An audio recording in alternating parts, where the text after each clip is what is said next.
നമസ്കാരം. UK special ന്യൂസിലേക്ക് എല്ലാ മാന്യ പ്രേക്ഷകർക്കും സ്വാഗതം. ഒപ്പം ആൻ ടിവിയുടെ എല്ലാ പ്രേക്ഷകർക്കും തിരുവോണ ആശംസകൾ. യൂറോപ്യൻ യൂണിയൻ്റെ പദ്ധതികളിൽ അതിർത്തി സുരക്ഷ വർദ്ധിപ്പിക്കുന്നതിനുള്ള അടുത്ത ഘട്ടം European travel information and authorisation system അഥവാ ETIAS അത് പ്രാബല്യത്തിൽ വരുന്നു. ഷെൻജൻ പ്രദേശങ്ങളിൽ യാത്ര ചെയ്യുന്നതിന് ബ്രിട്ടീഷുകാർ ഉൾപ്പെടെ യൂറോപ്യൻ യൂണിയൻ അംഗരാജ്യങ്ങളിലെ പൗരന്മാരല്ലാത്തവർക്ക് ആവശ്യമായി വരുന്ന ഓൺലൈൻ പെർമിറ്റാണ് ഈ ETIAS എന്ന് പറയപ്പെടുന്നത്. European border and coast guard ഏജൻസിയായിട്ടുള്ള ഫ്രണ്ടെക്സ് ആയിരിക്കും ഈ പദ്ധതി നടപ്പിലാക്കുക. എന്നാൽ പൂർണ്ണമായും പ്രവർത്തന സജ്ജമായിട്ടുള്ള EU എൻട്രി എക്സിറ്റ് സിസ്റ്റത്തെ അതായത് EES ആശ്രയിച്ചായിരിക്കും ഇത് പ്രവർത്തിക്കുക എന്നുകൂടി പറയുന്നു. ETIAS പൂർണ്ണമായും പ്രാബല്യത്തിൽ വരുന്നതോടെ ബ്രിട്ടൻ ഉൾപ്പെടെ യൂറോപ്യൻ യൂണിയനിൽ അംഗങ്ങളല്ലാത്ത രാജ്യങ്ങളിൽ നിന്നുള്ളവർക്ക് ഷെൻജൻ മേഖലയിലേക്ക് യാത്ര തിരിക്കുന്നതിന് മുൻപായി എല്ലാ വിവരങ്ങളും കൈമാറേണ്ടതായി വരും. അതുവഴി നിങ്ങൾ അതിർത്തിയിലെത്തുമ്പോൾ തന്നെ നിങ്ങൾ ആരാണ് എന്ന് അതിർത്തി സുരക്ഷാ സേനയ്ക്ക് തിരിച്ചറിയാൻ കഴിയും. യൂറോപ്യൻ യൂണിയനിൽ പ്രവേശിക്കുവാൻ അർഹതയില്ലാത്തവരാണെങ്കിൽ മടക്കി അയക്കുകയും ചെയ്യും. യൂറോപ്യൻ യൂണിയൻ സന്ദർശിക്കുന്നതിന് വിസ ആവശ്യമില്ലാത്ത 59 രാജ്യങ്ങളിൽ നിന്നും പ്രവിശ്യകളിൽ നിന്നുള്ളവർക്കായിരിക്കും ഇത് ബാധകമാവുക. അമേരിക്കയുടെ എസ്റ്റാ പദ്ധതിക്ക് സമാനമായ അതിർത്തിയിലെ നിയന്ത്രണം കൂടുതൽ കർശനമാക്കുന്ന ഒരു ഓൺലൈൻ പെർമിറ്റ് സിസ്റ്റമാണ് ഇത്. മാത്രമല്ല 17 പൗണ്ടാണ്, 17 പൗണ്ട് യൂറോ ഇതിൻ്റെ നിരക്ക് എന്ന് പറയപ്പെടുന്നത്. ഒരിക്കലെടുത്താൽ 3 വർഷം വരെയോ അതല്ലെങ്കിൽ പാസ്പോർട്ട് കാലഹരണപ്പെടുന്നതിന് 3 മാസം മുമ്പ് വരെയോ ഏതാണ് ആദ്യം എത്തുക അതുവരെ ഈ പെർമിറ്റിന് സാധ്യത ഉണ്ടായിരിക്കും. 180 ദിവസങ്ങളിൽ ഏതെങ്കിലും 90 ദിവസം യൂറോപ്യൻ യൂണിയൻ രാജ്യങ്ങളിൽ ചിലവഴിക്കുവാൻ ആഗ്രഹിക്കുന്ന എല്ലാ ബ്രിട്ടീഷ് പൗരന്മാർക്കും ETIAS ട്രാവൽസ് ഓതറൈസേഷൻ അത്യാവശ്യമാണ്. യൂറോപ്യൻ യൂണിയൻ്റെ പുതിയ എൻട്രി എക്സിറ്റ് സിസ്റ്റം പൂർണ്ണമായും പ്രവർത്തന സജ്ജമായ 6 മാസം കഴിഞ്ഞായിരിക്കും ETIAS പ്രാബല്യത്തിൽ വരിക. 2026 അവസാന പാദത്തിൽ ഇത് പ്രാബല്യത്തിൽ വരുമെന്ന് നേരത്തെ യൂറോപ്യൻ യൂണിയൻ അറിയിച്ചിരുന്നുവെങ്കിലും കൃത്യമായ തീയതി പ്രഖ്യാപിച്ചിട്ടില്ല. ഏതായാലും ഇപ്പോഴത്തെ സാഹചര്യം അനുസരിച്ച് ഇത് ഈ വർഷം പ്രാബല്യത്തിൽ വരുമെന്ന് കരുതാൻ ആകില്ല. അതായത് ചുരുങ്ങിയത് 2027 വരെയെങ്കിലും ETIAS ആവശ്യമായി വരില്ല എന്ന് ചുരുക്കം. ഓപ്പറേഷൻ തിയേറ്ററുകളിൽ ജോലി ചെയ്യുന്ന 350-ലധികം ജീവനക്കാർ 24 മണിക്കൂർ പണിമുടക്കിലേക്ക് നീങ്ങിയതോടെ ഒരു പ്രധാനപ്പെട്ട NHS ട്രസ്റ്റ് അവരുടെ കീഴിലുള്ള 4 ആശുപത്രികളിൽ അടിയന്തരാവസ്ഥ പ്രഖ്യാപിച്ചു. നഴ്സുമാർ, ക്ലിനിക്കൽ സപ്പോർട്ട് വർക്കർമാർ, ഹൗസ് കീപ്പർമാർ എന്നിവർ ഉൾപ്പെടെയുള്ള ജീവനക്കാരാണ് പണിമുടക്കുന്നത്. സാൽഫോർഡ് റോയൽ ഓൾഡാം കൂടാതെ റോസ്ഡെയിൽ ഇൻഫർമറി, ബറിയിലെ ഫെയർഫീൽഡ് ഹോസ്പിറ്റൽ എന്നിവിടങ്ങളിലെ ജീവനക്കാരാണ് ആഗസ്റ്റ് 24, 26, 28 തീയതികളിൽ 24 മണിക്കൂർ നേരത്തെ സമരം പ്രഖ്യാപിച്ചിരിക്കുന്നത്. ഇക്കഴിഞ്ഞ ജൂൺ മാസത്തിലും ഇതേ 4 ആശുപത്രികളിലെ ജീവനക്കാർ സമാനമായ രീതിയിൽ സമരം ചെയ്തിരുന്നു. ഓവർ ടൈം ഷിഫ്റ്റുകളിൽ പുറത്തുനിന്നുള്ള ഏജൻസി വഴി NHS പ്രൊഫഷണലുകളുടെ സഹായം തേടുന്ന ട്രസ്റ്റിനെ നടപടിയിൽ പ്രതിഷേധിച്ചുകൊണ്ടായിരുന്നു സമരം. ഈ രീതി തുടരുന്നതിനാൽ ചില ജീവനക്കാർക്ക് ഒരു സ്റ്റാൻഡേർഡ് ഷിഫ്റ്റ് നിരക്കിനേക്കാൾ കുറവ് വേതനം മാത്രമാണ് ലഭിക്കുന്നതെന്ന് ജീവനക്കാരുടെ യൂണിയനായ യൂണിസൺ കുറ്റപ്പെടുത്തുന്നു. ഇതുവഴി ജീവനക്കാരുടെ കുറവ് പരിഹരിക്കുമ്പോൾ ജീവനക്കാർക്ക് ഒരു ഷിഫ്റ്റിന് 80 പൗണ്ട് വരെ നഷ്ടമുണ്ടാകുന്നു എന്നും അവർ കുറ്റപ്പെടുത്തുന്നു. നേരത്തെ തർക്കപരിഹാരത്തിനായി ട്രസ്റ്റ് ഒരു നിർദ്ദേശം മുന്നോട്ട് വച്ചിരുന്നുവെങ്കിലും ചർച്ചകൾ ആരംഭിക്കുന്നതിന് മുമ്പായി തന്നെ അത് അവർ പിൻവലിക്കുകയും ചെയ്തിരുന്നു. ഇത് മാനേജ്മെൻറ്റിൻ്റെ നേതൃത്വ ഗുണമില്ലായ്മയാണോ എന്ന് കാണിക്കുന്നത് എന്ന് യൂണിയൻ കുറ്റപ്പെടുത്തുകയാണ്. തൊഴിൽ കരാറിൽ പറഞ്ഞിരിക്കുന്ന കാര്യങ്ങൾ മാത്രമാണ് ജീവനക്കാർ ആവശ്യപ്പെടുന്നത് എന്നും Unison regional organiser Kevin Solan ചൂണ്ടിക്കാട്ടുന്നു. Northern Care Alliance NHS Foundation Trust ആണ് ഈ 4 ആശുപത്രികളുടെയും നടത്തിപ്പുകാർ. തിയേറ്റർ ജീവനക്കാർക്ക് മറ്റ് വിഭാഗങ്ങളിലെ സമാനമായിട്ടുള്ള തലത്തിൽ ജോലി ചെയ്യുന്ന ജീവനക്കാരെക്കാൾ കൂടുതൽ തുക അധിക സമയ ജോലിക്ക് ലഭിച്ചിരുന്നതായി ട്രസ്റ്റ് പറയുന്നു. എന്നാൽ എല്ലാ ജീവനക്കാരെയും ഇക്കാര്യത്തിൽ തുല്യതയോടെയും സുതാര്യതയോടെയും പരിഗണിക്കാനാണ് ഇപ്പോൾ ട്രസ്റ്റ് ശ്രമിക്കുന്നത് എന്നും അവർ പറഞ്ഞു. കോവിഡ് മഹാമാരിക്ക് ശേഷം വിഷാദരോഗവും ഉത്കണ്ഠയും ഉൾപ്പെടെയുള്ള മാനസികാരോഗ്യ പ്രശ്നങ്ങൾ വർദ്ധിക്കുന്നു. ഇംഗ്ലണ്ടിൽ കഴിഞ്ഞ വർഷം 7-ൽ ഒരാൾക്ക് വീതം ആൻറ്റി ഡിപ്രസൻ്റ് മരുന്നുകൾ ഡോക്ടർമാർ നിർദ്ദേശിച്ചതായാണ് കണക്കുകൾ. മാനസികാരോഗ്യ പ്രശ്നങ്ങൾ വർദ്ധിക്കുന്നതിനിടെയാണ് മരുന്നുകളുടെ ഉപയോഗത്തിലും വൻ വർധന രേഖപ്പെടുത്തുന്നത്. കഴിഞ്ഞ 12 മാസത്തിനിടെ 91 ലക്ഷം രോഗികൾക്ക് ആൻറ്റി ഡിപ്രസൻറ്റുകൾ നിർദ്ദേശിച്ചതായാണ് കണക്ക്. 5 വർഷം മുമ്പുള്ളതിനെ അപേക്ഷിച്ച് ഇത് 15% വർധനവാണ്. കഴിഞ്ഞ വർഷമാകെ 9.6 കോടി ആൻറ്റി ഡിപ്രസൻറ്റ് പ്രിസ്ക്രിപ്ഷൻ ഇനങ്ങൾ വിതരണം ചെയ്തു. 5 വർഷം മുമ്പ് 7.94 കോടിയായിരുന്നു.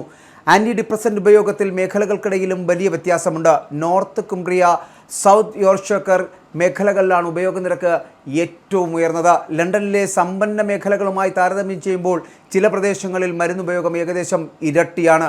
സാമൂഹികമായി പിന്നാക്കം നിൽക്കുന്ന പ്രദേശങ്ങളിലെ ആളുകൾക്ക് ഏറ്റവും സമ്പന്നമായ മേഖലകളിലുള്ളവരെക്കാൾ ഏകദേശം 1/3 അധികം ആൻറ്റി ഡിപ്രസൻ്റ് മരുന്നുകൾ നിർദ്ദേശിക്കപ്പെട്ടതായും കണക്കുകൾ വ്യക്തമാക്കുന്നു. North East and North Cumbria Integrated Care ബോർഡിന് കീഴിലാണ് ഏറ്റവും ഉയർന്ന ഉപയോഗ നിരക്ക് രേഖപ്പെടുത്തിയത്. ഇവിടെ 1000 പേരിൽ 200 പേർക്ക് വീതം ആൻറ്റി ഡിപ്രസൻ്റ് മരുന്നുകൾ നിർദ്ദേശിക്കപ്പെട്ടു. കഴിഞ്ഞ വർഷം ആൻറ്റി ഡിപ്രസൻറ്റുകൾ ലഭിച്ചവരിൽ 59 ലക്ഷം പേർ സ്ത്രീകളായിരുന്നു. ഇത് ആകെ രോഗികളുടെ 65%. പുരുഷന്മാരെ അപേക്ഷിച്ച് സ്ത്രീകൾക്ക് വിഷാദ രോഗം കണ്ടെത്തപ്പെടാനും ആൻറ്റി ഡിപ്രസൻറ്റുകൾ നിർദ്ദേശിക്കപ്പെടുവാനും ഏകദേശം ഇരട്ടി സാധ്യതയുണ്ടെന്നാണ് കണക്കുകൾ. ബ്രിട്ടനിൽ നിയമവിധേയമായി സ്ഥിരതാമസമാക്കിയിരിക്കുന്ന യുവതി ഹോം ഓഫീസിൻ്റെ പോസ്റ്റ് ബ്രെക്സിറ്റ് വിസ സിസ്റ്റത്തിലെ പിഴവ് കാരണം സ്പാനിഷ് വിമാനത്താവളത്തിൽ കുടുങ്ങി. ബ്രിട്ടൻ്റെ ഈ വിസ സിസ്റ്റം ഇവരുടെ ഇരട്ട സഹോദരിയായി തെറ്റിദ്ധരിച്ചതായിരുന്നു പ്രശ്നങ്ങൾക്ക് കാരണമായത്. ഇമിഗ്രേഷൻ സിസ്റ്റം ഡിജിറ്റലൈസ് ചെയ്യുന്നതിനുള്ള ശ്രമങ്ങളുടെ ഭാഗമായി കൊണ്ടുവന്ന ഈ വിസയിലെ അറിയപ്പെടുന്ന ഒരു സാങ്കേതിക പിഴവാണ് ഇവിടെ വില്ലനായതും നദിയ വെബ് എന്ന യുവതിയെ പ്രതിസന്ധിയാക്കിയതും. കഴിഞ്ഞ 8 വർഷക്കാലമായി ബ്രിട്ടനിൽ താമസിക്കുന്ന വെബിൻ്റെ ഡിജിറ്റൽ സെറ്റിൽഡ് സ്റ്റാറ്റസ് ഇവരുടെ ഇരട്ട സഹോദരിയുടെ വിവരങ്ങളുമായി ബന്ധിക്കപ്പെട്ടതായിരുന്നു കാരണം. അതായത് ഇവരുടെ സ്റ്റാറ്റസ് ഇവരുടെ ഐഡൻറ്റിറ്റിയുമായി പൊരുത്തപ്പെടുന്നുണ്ടായിരുന്നില്ല. അതുകൊണ്ട് തന്നെ ബ്രിട്ടനിലേക്കുള്ള വിമാനത്തിൽ കയറാൻ ഇവർക്ക് കഴിയില്ല എന്നതായിരുന്നു ഇവരെ അറിയിച്ചിരുന്നത്. വിവരം അറിയിച്ചതിനെ തുടർന്ന് പ്രശ്നം പരിഹരിക്കാമെന്ന് ഹോം ഓഫീസ് ഉറപ്പു നൽകിയെങ്കിലും അത് സ്ഥിരീകരിച്ചുകൊണ്ടുള്ള ഇമെയിൽ സന്ദേശം അയച്ചത് വെബിൻ്റെ ഇരട്ട സഹോദരിക്കായിരുന്നു. പിന്നീട് വിമാനത്തിൽ കയറാൻ അനുമതി നൽകുന്നതുവരെ പ്രശ്നം പരിഹരിച്ചതായി ഇവർക്ക് അറിയാൻ കഴിഞ്ഞിരുന്നില്ല. ഇംഗ്ലണ്ടിൽ ഭവന പ്രതിസന്ധിക്ക് പരിഹാരം കാണുന്നതിൻ്റെ ഭാഗമായിട്ട് അടുത്ത 10 വർഷത്തിനിടെ 70,000-ലധികം വീടുകൾ നിർമ്മിക്കുവാനുള്ള പദ്ധതിയുടെ ആദ്യഘട്ട ധനവിനിയോഗം സർക്കാർ പ്രഖ്യാപിച്ചു. ഇതിനായി ഏകദേശം £10 ബില്യൺ അനുവദിക്കും. Greater Manchester, West Midlands, West Yorkshire, South Yorkshire, North East England, Liverpool മേഖലകൾക്കാണ് ആദ്യഘട്ടത്തിൽ ഈ ധനസഹായം ലഭിക്കുക. ലണ്ടനായി £6 ബില്യൺ കൂടി അനുവദിച്ചിട്ടുണ്ട്.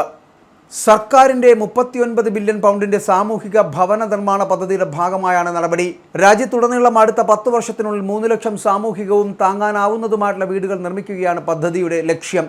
പ്രധാനമന്ത്രിയാകുന്നതിന് മുമ്പ് ആൻറ്റി ബേൺഹാം ഇംഗ്ലണ്ടിനായി അനുവദിച്ച £39 ബില്യൺ മുഴുവൻ തുകയും സാമൂഹിക വാടക വീടുകൾക്കായി മാത്രം ചെലവഴിക്കണമെന്ന് ആവശ്യപ്പെട്ടിരുന്നു. എന്നാൽ ഇപ്പോൾ പ്രഖ്യാപിച്ചിരിക്കുന്ന പുതിയ വീടുകളിൽ 60% സാമൂഹിക വാടക വീടുകളായിരിക്കും. മാർക്കറ്റ് വാടകയുടെ ഏകദേശം പകുതി നിരക്കിലാണ് സാമൂഹിക വാടക വീടുകളുടെ വാടക നിശ്ചയിക്കുന്നത്. ഇത്തരം വീടുകൾക്ക് അർഹത നേടുന്നതിനായിട്ട് കർശനമായിട്ടുള്ള മാനദണ്ഡങ്ങളുമുണ്ട്. ഒരു കുട്ടിയും ഹോസ്റ്റൽ മുറിയിൽ വളരേണ്ട സാഹചര്യമുണ്ടാകരുത്. സ്വന്തം വീടിനായി ഒരു കുടുംബവും 10 വർഷം കാത്തിരിക്കേണ്ടതില്ല. നല്ലൊരു വീടിലാണ് എല്ലാത്തിൻ്റെയും തുടക്കമെന്ന് താൻ ഈ സ്ഥാനത്തെത്തിയ ആദ്യ ദിവസം മുതൽ പറഞ്ഞിട്ടുള്ളതാണ് എന്ന് പ്രധാനമന്ത്രി ബേൺഹാം പറയുന്നു. സർക്കാരിൻ്റെ പ്രഖ്യാപനത്തെ ഭവന മേഖലയിൽ പ്രവർത്തിക്കുന്ന ചാരിറ്റികൾ സ്വാഗതം ചെയ്തുവെങ്കിലും നിലവിലെ ആവശ്യകത നിറവേറ്റാൻ ഈ പദ്ധതി മതിയാകില്ല എന്ന് അവർ വ്യക്തമാക്കുന്നു. UK-യിൽ ബിരുദധാരികൾക്കായുള്ള തൊഴിലവസരങ്ങളിൽ വലിയ ഇടിവ്. ഒരു വർഷത്തിനിടെ ഗ്രാജുവേറ്റ് ജോലികളുടെ ഒഴിവുകൾ പകുതിയോളം കുറഞ്ഞതായി പുതിയ കണക്കുകൾ സൂചിപ്പിക്കുന്നു. ജൂലൈയിൽ 8383 ഗ്രാജുവേറ്റ് ഒഴിവുകളാണ് രേഖപ്പെടുത്തിയത്. കഴിഞ്ഞ വർഷം ഇതേ സമയത്തിൽ 15397 ഒഴിവുകൾ ഉണ്ടായിരുന്നു. 2016 കണക്കെടുപ്പ് ആരംഭിച്ചതിന് ശേഷമുള്ള ഏറ്റവും കുറഞ്ഞ ഗ്രാജുവേറ്റ് ഒഴിവുകളാണിത്. 2017 55,000-ലേറെ ഗ്രാജുവേറ്റ് തസ്തികകൾ ലഭ്യമായിരുന്ന സ്ഥാനത്താണ് ഇപ്പോഴത്തെ ഈ ഇടിവ്. എൻട്രി ലെവൽ ജോലികളിൽ AI ഉപയോഗം വർദ്ധിക്കുന്നതും തൊഴിലാളികളെ നിയമിക്കുന്നതിനുള്ള ചെലവ് ഉയർന്നതുമാണ് പ്രധാന കാരണങ്ങളായി ചൂണ്ടിക്കാട്ടുന്നത്. തൊഴിൽ വിപണിയിലെ മത്സരവും ശക്തമായി. ജൂലൈയിൽ ഒരു ഒഴിവിലേക്ക് ശരാശരി 2.14 പേർ വീതം അപേക്ഷിച്ചപ്പോൾ കഴിഞ്ഞ വർഷം ഇത് 1.93 ആയിരുന്നു. നഴ്സിംഗ്, ആരോഗ്യ സംരക്ഷണം, ഹോസ്പിറ്റാലിറ്റി, ലോജിസ്റ്റിക് മേഖലകളിൽ ഒഴിവുകൾ കുറഞ്ഞപ്പോൾ യാത്ര, അധ്യാപനം, നിർമ്മാണ മേഖലകൾ എന്നിവിടങ്ങളിൽ അവസരങ്ങൾ വർദ്ധിച്ചു. യുവാക്കൾക്കിടയിലെ തൊഴിലില്ലായ്മയും ആശങ്ക ഉയർത്തുന്നതാണ്. 2026 മാർച്ച് വരെയുള്ള 3 മാസത്തിൽ 16 മുതൽ 24 വയസ്സുവരെയുള്ളവരുടെ തൊഴിലില്ലായ്മ നിരക്ക് 16.2%. വിദ്യാഭ്യാസത്തിലോ ജോലിയിലോ പരിശീലനത്തിലോ ഇല്ലാത്ത യുവാക്കളുടെ എണ്ണം 10 ലക്ഷത്തിന് മുകളിലാണ്. ഏകദേശം 10 ലക്ഷം യുവാക്കൾക്ക് ജോലി ചെയ്യുവാനും പഠിക്കുവാനുമുള്ള അവസരങ്ങൾ ഒരുക്കുകയാണ് ഈ പദ്ധതിയുടെ ലക്ഷ്യം. അത്യന്തം അപകടകാരികളായിട്ടുള്ള 200 വിദേശ തടവുകാരെ ബ്രിട്ടനിലെ ജയിലിൽ നിന്ന് മോചിപ്പിച്ച് അവരവരുടെ രാജ്യങ്ങളിലേക്ക് നാട് കടത്തുന്നതിനുള്ള പദ്ധതിക്ക് കീഴിൽ കഴിഞ്ഞ 3 വർഷക്കാലത്തിനിടയിൽ നാട് കടത്തിയത് വെറും 13 പേര് മാത്രമെന്ന് റിപ്പോർട്ടുകൾ.